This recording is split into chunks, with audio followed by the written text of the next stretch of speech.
Ini alasan kenapa lu bakal tetap susah ya, walaupun udah kerja keras bahkan sampai 20 tahun.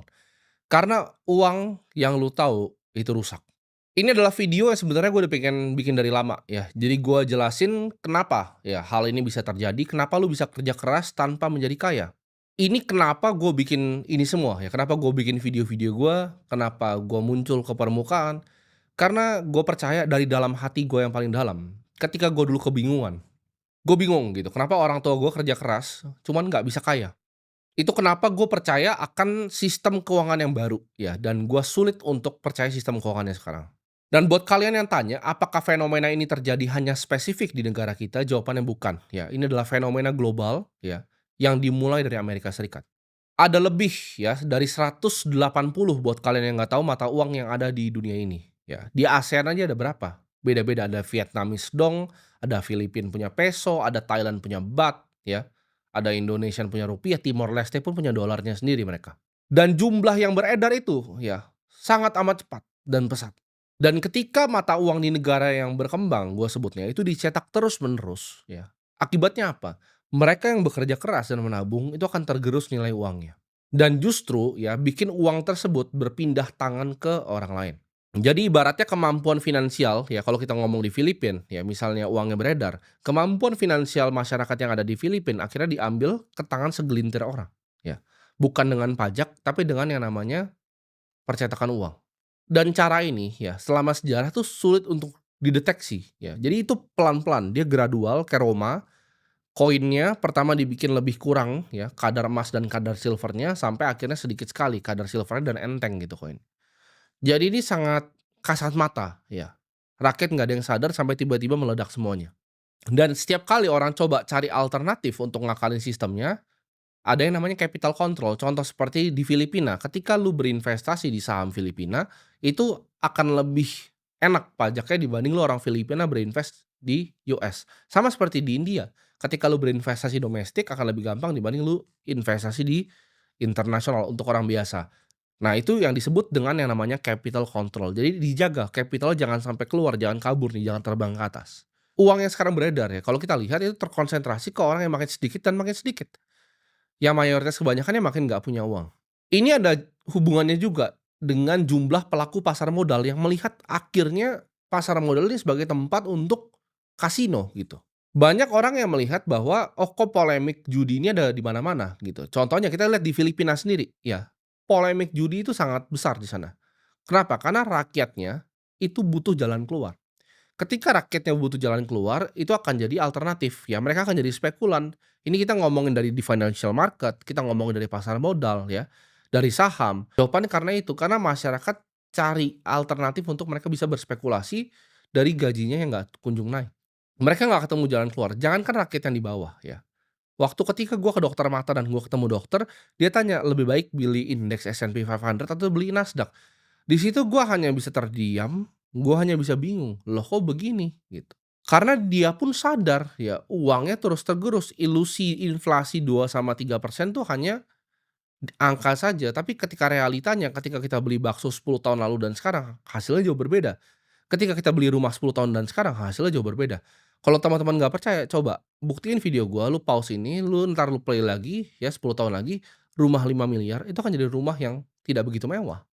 Elon Musk pernah punya teori yaitu universal high income, di mana ketika semuanya sudah dibantu dengan robotics dan AI, maka manusia ini akan nyampe yang namanya universal high income. Semuanya akan dibagiin uang standar yang nilainya tinggi.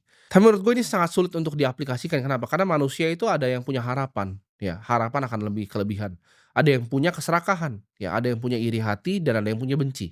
Dari kacamata sejarah, manusia itu punya tendensius untuk lebih serakah dan lebih jahat.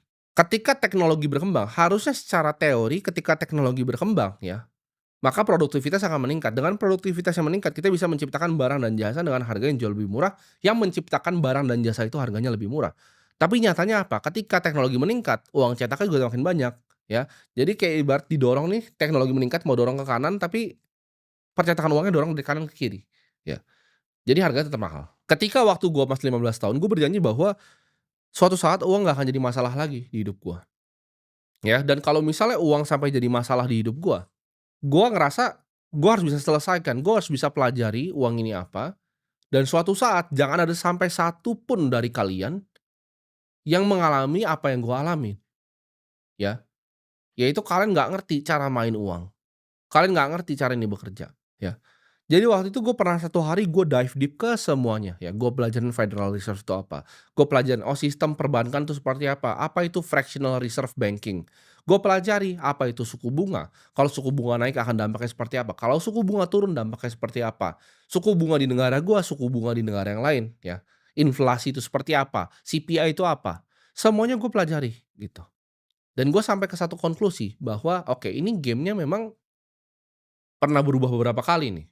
Sebelum kita bisa mengerti tapi secara permainan ini apa, kita tanya dulu secara fundamental ya, yaitu pertanyaan yang jarang ditanya sama orang, apa itu uang sebenarnya?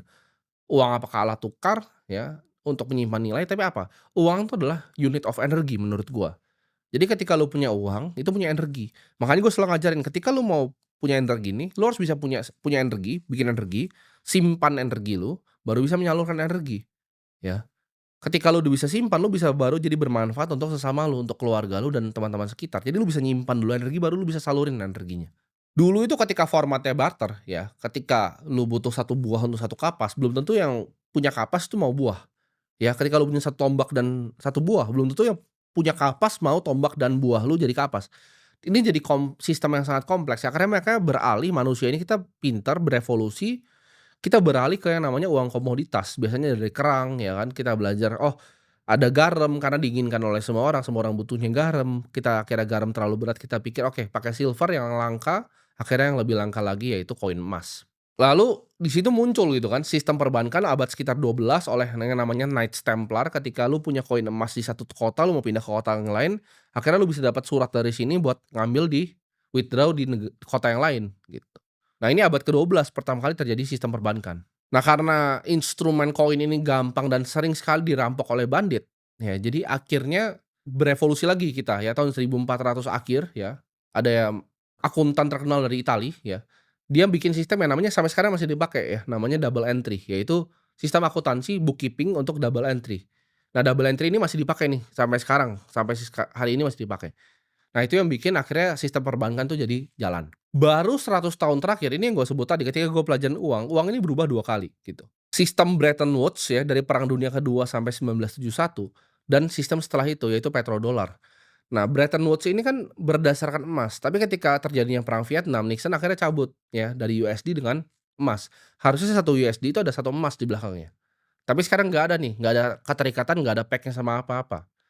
Di situ dijadiin dolar world reserve currency dan semuanya akan peg ke dolar aja. Jadi minyak ke dolar, semua komoditas, mau coklat dan segala macam ke dolar. Ketika ini terjadi, ini akan ngambang gitu, dolarnya jadi ngambang. Ketika dolar yang ngambang, lu perhatikan dari 1971 sampai sekarang, jumlah dolar yang beredar tuh berapa? M0-nya berapa, M1, M dan M2. Lu lihat coba ya dari 180 jenis currency, ya kita ngomong dari Lebanese pound. Orang bilang, "Tapi kan ada negara yang punya sumber daya lebih yang mendapatkan keuntungan seperti Norwegia." Betul.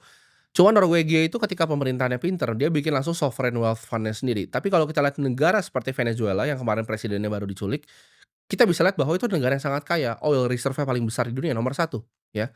Yang kedua adalah apa, itu punya tambang silver salah satu yang paling besar di dunia. Jadi ketika terjadi, ya seperti itu, masih aja ada negara yang hyperinflasi. Kenapa? Karena kebijakannya salah, ya.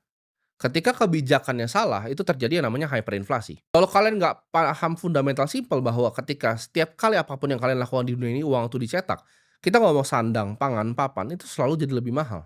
Lu akan terus ya jadi orang miskin seumur hidup. Kalau cuman kerja keras, kita ngomong 20 tahun, percuma, lu akan terperangkap ya dengan income lu, dengan gaji lu. Lu harus mencari aset yang langka dan diinginkan oleh banyak orang. Ketika bahkan lu dokter yang punya tabungan 1 miliar, tahun depan ketika lu nggak ngapa-ngapain, uangnya ekspansi, 1 miliar lu akan jadi 900 juta. Uang lu itu akan selamanya bocor. Ini pun diketahui ya sama orang tua kita yang suka dulunya punya aktivitas untuk nabung emas. Mereka percaya hasil kerja kerasnya itu nggak mau didilusi lalu mereka nabung-nabung emas. Uang yang bagus itu memang punya kelangkaan dan durabilitas seperti emas gitu. Ternyata tapi setelah gua tarik benang merahnya, inflasi ini nggak ngerampok semua orang. Inflasi ini hanya merampok orang yang tidak mampu untuk main di dalam gamenya. Maksudnya apa? Ketika lu punya uang, lu bisa beli properti. Misal misal lu jadi kos-kosan gitu kan properti lu. Ketika properti lu jadi kos-kosan, Tanahnya itu apresiasi karena inflasi ya, bangunannya sih enggak, tanahnya tapi apresiasi karena inflasi, bangunannya lu perlu renovasi lagi. Tapi per kamarnya itu bisa lu sewakan ke orang-orang yang gajiannya bulanan. Ketika mereka gajiannya bulanan, sewanya itu ketika tahun depan lu bisa naikin gitu. Mereka yang kena inflasi, lu nggak kena inflasi, lu selamat dari inflasi malah uang lu bertambah. Dari penambahan uang itu hasil sewa kosnya, lu bisa beli kos-kosan yang kedua. Jadi itulah yang tidak adil gitu. Itu yang gue percaya tidak adil. Orang yang punya aset itu akan sangat diuntungkan dan orang yang tidak punya aset akan sangat dirugikan. Karena ujung-ujungnya nggak punya aset nggak akan pernah bisa punya aset. Ketika gue lihat Gen Z sekarang mereka mau tanya, "Oh rumah tuh berapa?" "Oh 2 miliar." Mereka udah minder dulu ya. Dengan angka sebesar itu mau beli rumah rasanya udah mustahil. Orang kaya itu kalau kita analisa ya, kekayaannya kebanyakan keikat di bisnisnya, apalagi misalnya top 50 paling kaya. Mereka semua punya aset yang keikat dengan bisnisnya yang di pasar modal yang bisa diakses sama rakyat. Ya itu yang pertama, yang kedua mereka pasti punya properti, entah itu di Jakarta, di prime area, ataupun di Bali, di prime area juga. Apapun yang terjadi, residential real estate mereka aja naik gitu.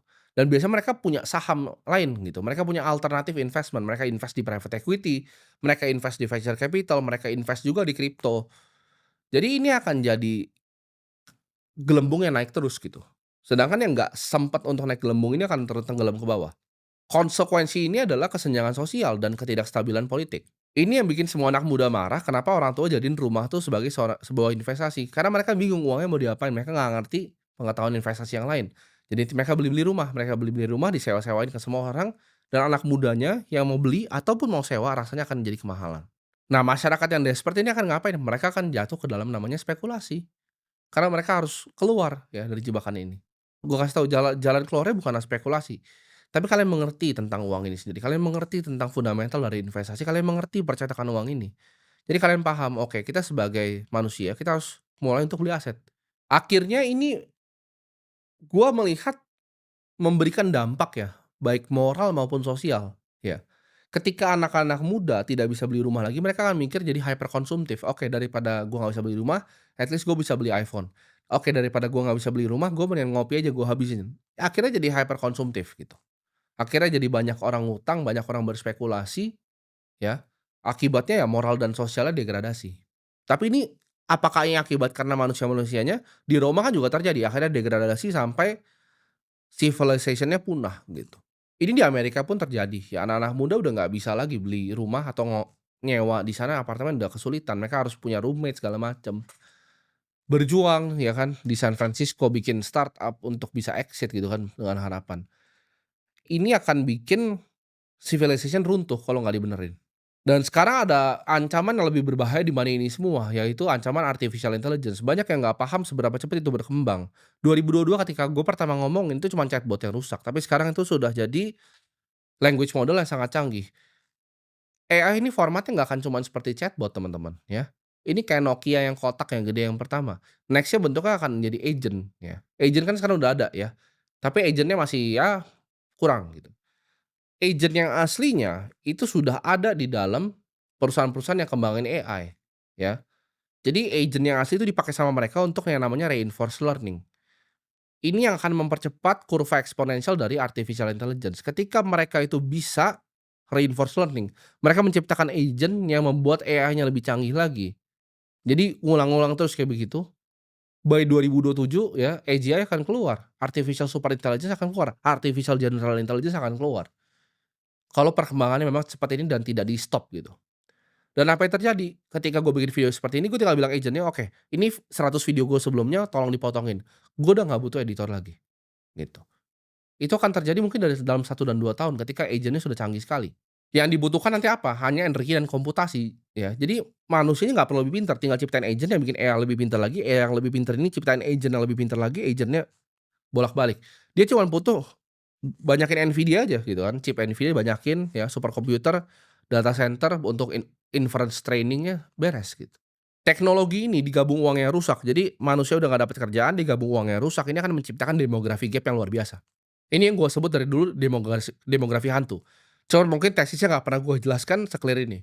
Ini mungkin nggak ada yang anggap serius dan banyak yang nganggap video ini bercanda, tapi kita bisa lihat nanti dalam waktu 3 sampai 5 tahun lagi apa yang akan terjadi. Karena seumur hidup gua ya, hal yang gua lakukan untuk bikin uang adalah betting bahwa masa depan akan terjadi. Dalam 5 tahun ke depan akan lahir ya, perusahaan yang bisa omsetnya ratusan miliar hanya dikerjakan oleh satu orang dan banyak agentic AI ini. Jadi one man army akan muncul, perusahaan yang bener-bener cuma dikelola oleh satu orang. Coba kalian bayangin ya, kalian misalnya jadi seorang pengusaha di Venezuela ya, lu nggak tahu apa-apa, lu punya 10 restoran, oke nih, mobil lu oke, lu punya 10 restoran, tiba-tiba malam-malam presiden lu diculik, ya. Apakah lu akan mau bikin restoran ke-11? Apakah lu mau beli deposito negaranya? Apakah lu mau lariin ke obligasi? Apakah lu mau simpen cash-nya di bawah ranjang? Atau apa yang lu lakukan? Gitu. Jadi di situ akan baru lu apresiasi pentingnya Bitcoin gitu, karena cryptographer udah selama belasan tahun, ya. Mencoba dari zaman dulu, sebelum global financial crisis itu udah belasan tahun cryptographer mencoba untuk bikin uang ya yang durable, yang scarce, yang punya kelangkaan, ya, nggak bisa di-hack dan dibutuhkan oleh banyak orang. Di situasi seperti ini baru lu nggak bercanda dan melihat Bitcoin itu sebagai solusi, gitu. Kerja keras tuh iya, tapi kerja keras tuh ibarat mesinnya, ya. Tapi bahan bakarnya itu adalah aset yang langka dan diinginkan oleh banyak orang. Jadi ketika lu kerja keras, ya, itu mesinnya, bahan bakarnya lu butuh aset yang langka ini. Nabung doang itu nggak akan jamin masa tua lo, ya. Lu kan terus lari di treadmill yang diciptakan oleh para pencetak uang ini, ya. Jadi itulah alasan kenapa tanpa punya pengetahuan nih, tanpa punya understanding dan knowledge tentang ini, lo akan jadi orang yang lari di treadmill dan lari di tempat. Semoga bermanfaat, sampai jumpa di video selanjutnya.